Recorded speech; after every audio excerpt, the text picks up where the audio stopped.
So I hunted far and wide, hoping that somewhere there might exist a high shank zigzag attachment. I was hoping for one that did a lot of different types of patterns. However, this does two different types, a straight zigzag and sort of a shaped multi-point zigzag. But what is particularly interesting about this particular Wÿrker super zigzag attachment is that it does buttonholes in addition to the fancy stitch, and it's also designed around sewing cording down. So it's got quite a few fancy little features. The buttonhole particularly interests me. I doubt I'll ever use it because I've got high shank buttonhole attachments. But if you look here, you can see the different stitches that you can achieve with this attachment.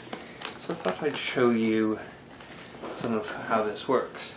So the first thing is it comes with 3 feet. One is for buttonholes, and they come with a hole as well here so that you can do cording. So you can make corded buttonholes. It's got 3 types, and when you look underneath, it becomes a little more obvious about why they have different types. So if you look, there's a very narrow trough on this one in the middle, and a much bigger trough on that one. So that'll be for a very proud buttonhole. But the third one is the sort of standard edge stitch zigzag. So what I thought is I'd show you that one, and then at some point, once I figure out how and practice a bit, I will show you how this 4-step buttonhole works with this thing. So, okay, I've got it fancy stitch, so I need to set it for normal. So, easily done. So there's a cog on the outside, and when you put it in the right hole, then it will no longer, it will just straight zigzag. There we go. So I'm just doing the edge as if I were edge stitching this to finish the edges.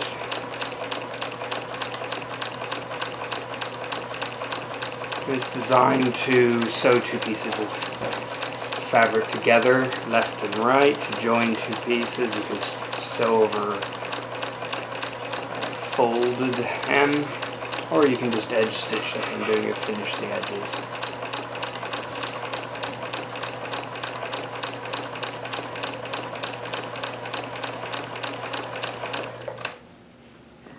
Okay. So what I might do is zoom in a little more with this so you can see what's going on here. So let's zoom in so you can actually see what's happening back here. So I've got the fabric just sitting there, so I just sew the edge and just let it do all the work.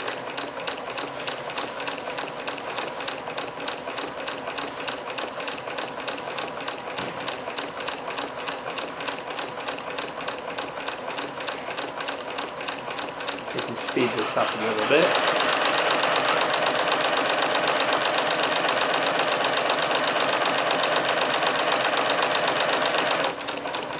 Worked pretty well, even at this higher speed. No problems. Doesn't miss a stitch.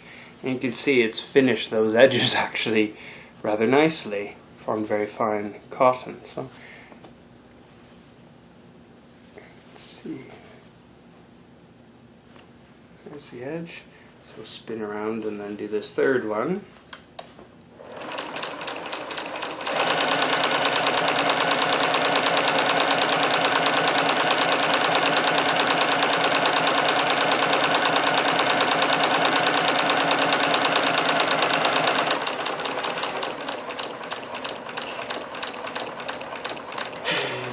Tie off the edges.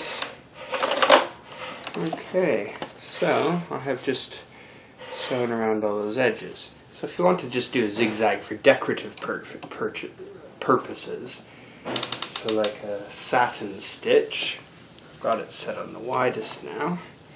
Let's see, a little less. Should really have a double layer of fabric to reinforce that better. Oops, you can see the stitching there. So what I'll do is I'll double it over so that the fabric won't curl up so much. Reduce that, and let's try this. See how close to a satin stitch we can get. Might be worth putting on a separate satin stitch foot, of course, or the buttonhole foot, which is designed with a trough in the middle. However, we can try with this one and see what results we get.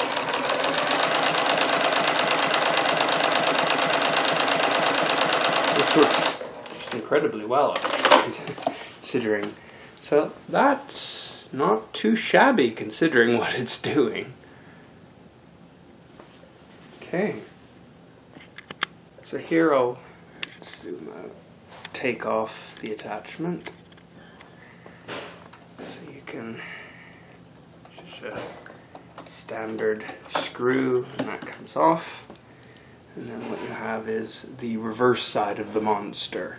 So what happens is this thing here, you pull it out, and then what you do is there's a little hole that you can line up on the inner one, and then that's what makes this mechanism here engage the outer cogs. However, if you put it up high, like that, so it sits above it, then what happens is only the inner one, which is the permanent zigzag.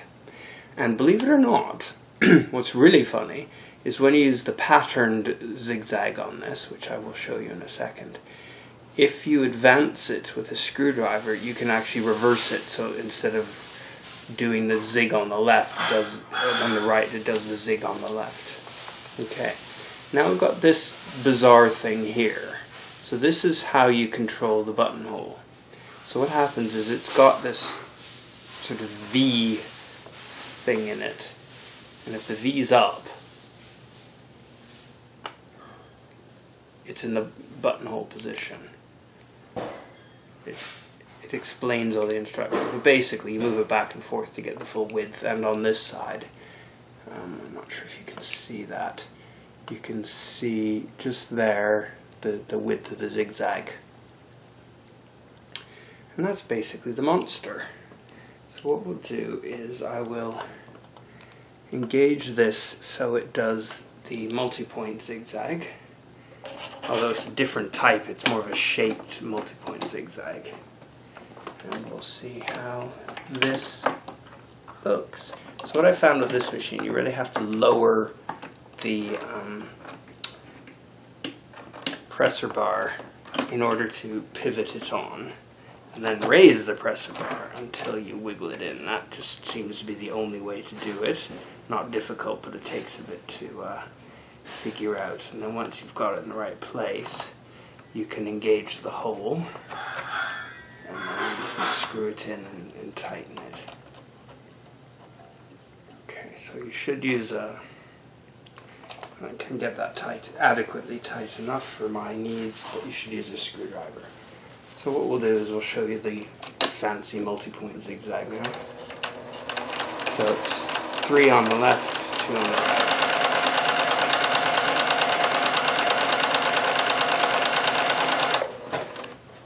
And what I'll do is I'll increase the width to the maximum.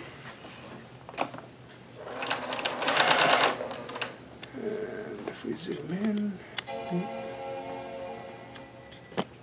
you'll be able to see what's happening.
So here we're going to try the 4-step buttonholer. Here's an example of one I did before. So what we'll do is we'll just, rather than using any re-stabilizer, which I could do, what I'm just going to do is demonstrate how we can actually run this test. So if you imagine there's a buttonhole, and what we need to do is mark the ends of the button so that there's enough room. Perfect. Okay. Now the widest zigzag on this is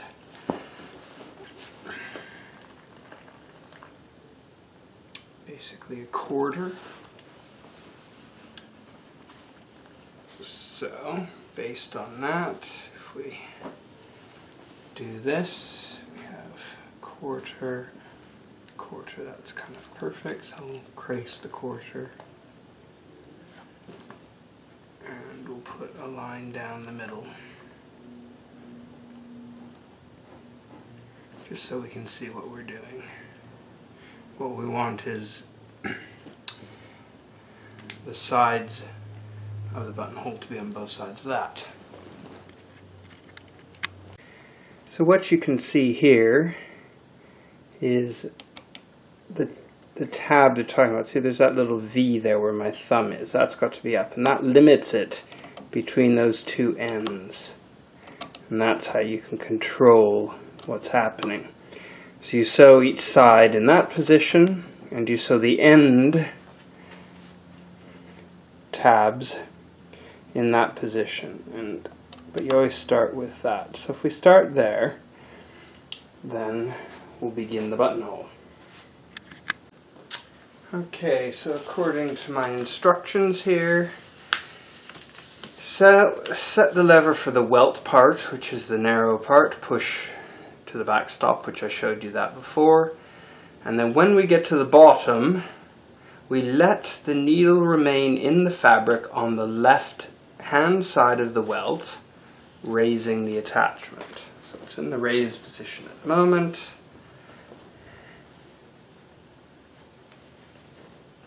Let's just do this for fun. So there is a line down the middle, and what I'm guessing is if it's going to sew. Okay. Let's see. So the first thing you have to check on this is where the center line of the stitch is going to be. Oops, I forgot I took the zigzag off before.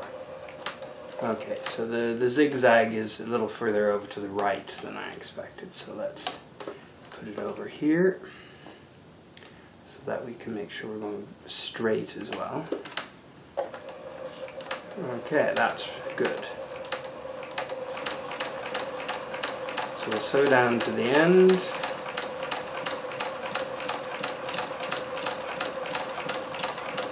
Probably don't need it quite so dense. Oops, it sounds like it's stuck.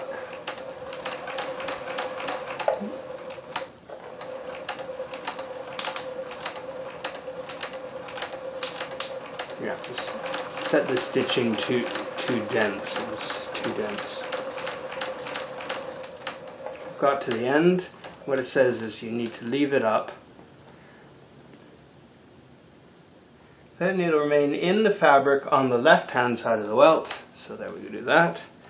Then turn the fabric around anti-clockwise, like that. Right. And lower the attachment. So one stitch to the right.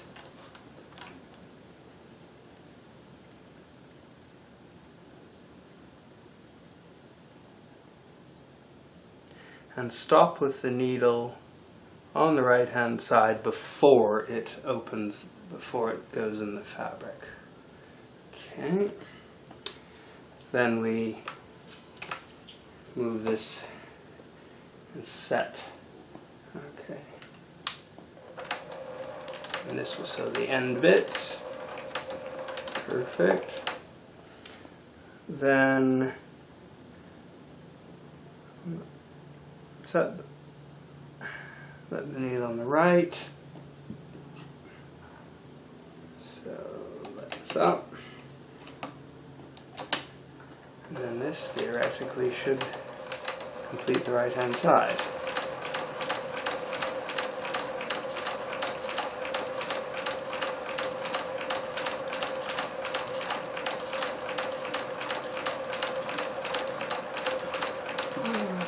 Okay, almost there. Perfect. So when we get to the bottom,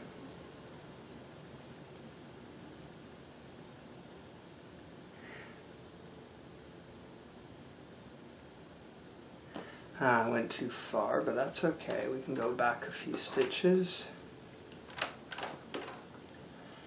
I'll just go back a few stitches and then set this for the widest stitch and then let it do its thing.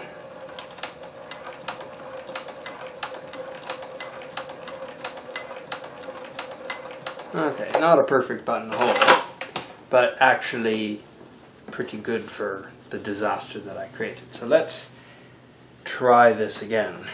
So the first thing is when I stitched it, I was way over on the wrong side. So it's important to be aware you're sewing on the right hand side, so you need to go over more. So let's try that again. So we need a hole which is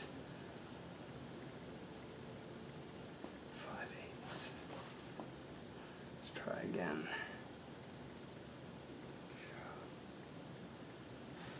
5/8 by 1/4.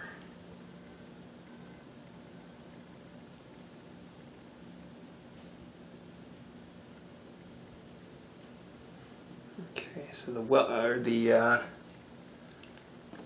bar needs to be on the outsides of that T bit. So using a scrap, I know if I use a little screwdriver, I can turn this to actually help me know where the zigzag is going to be. So let me just do that. Okay, so here I am with my screwdriver, and what we can actually do is by turning this we can see what's the left hand side of the stroke. Oops, we're on the widest, so we need to go a little narrower. So this makes it a lot easier. You just turn this. So there's the left hand side and there's the right hand side. So if I want to sew, indeed, on the right hand side of that line, I'm good to go now. So let's try this, and hopefully I've got everything adjusted right this time.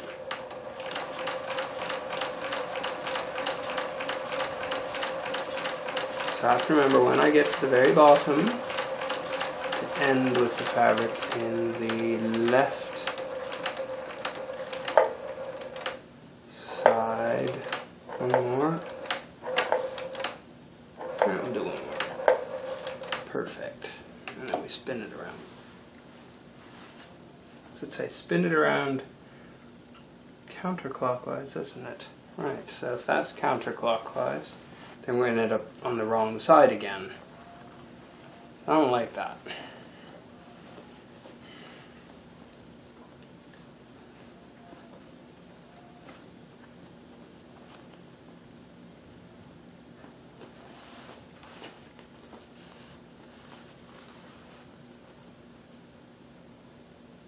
Okay.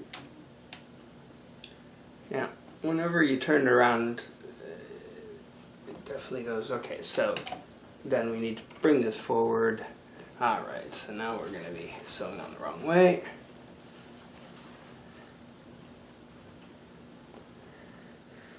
So what I can do here to make this more of what I expect, I can move the zigzag over. So that's all the way over to the right now. So that's going to make it where I want it to be.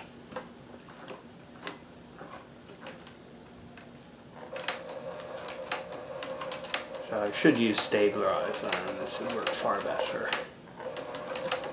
That's okay. Now staying there, if I release this, I can reduce this. And let's just see. I'm on the left hand side. Okay. That's about right, actually.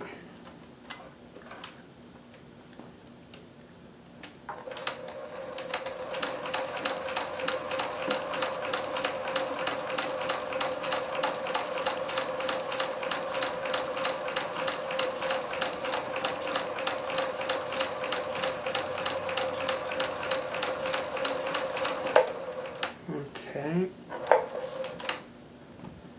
so I need to spin this around this way again. So if not sure why the tension seems so horrendously tight, considering the last time I used this was to do this. But anyway, so we need to make this fully big. And we're on the wrong side of the stroke again. So if we move that over there. There we are.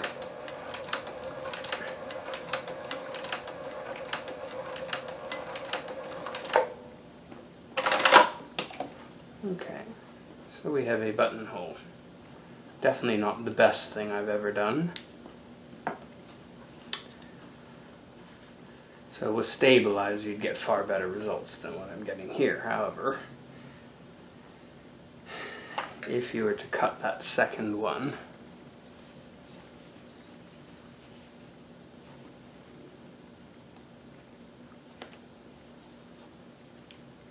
it's actually quite acceptable.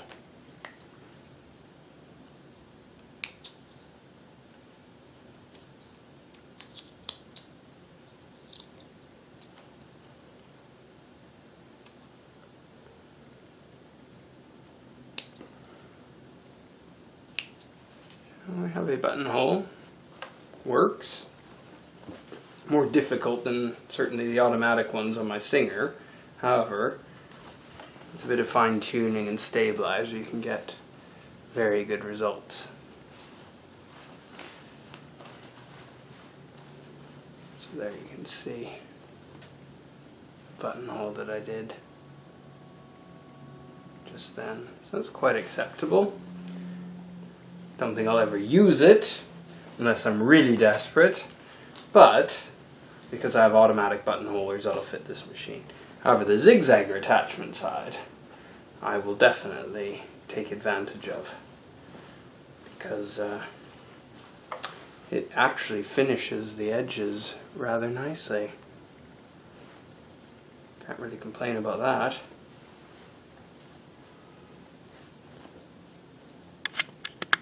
So I've changed the foot again from this one, which has a much bigger trough there for corded buttonholes, just to see if this gives a slightly better result.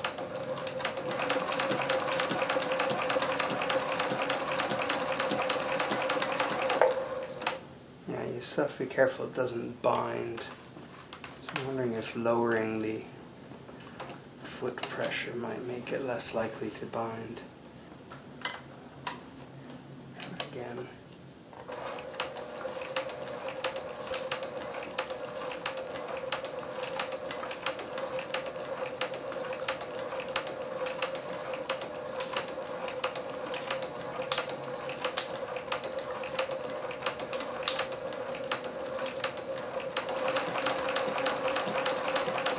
Yeah, that's definitely working a lot better. I lowered the foot pressure.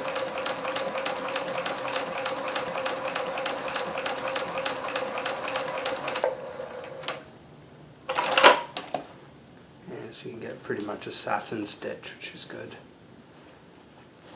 Better with stabilizer for sure. However, it works. So I can probably get better buttonholes with this particular one. Foot.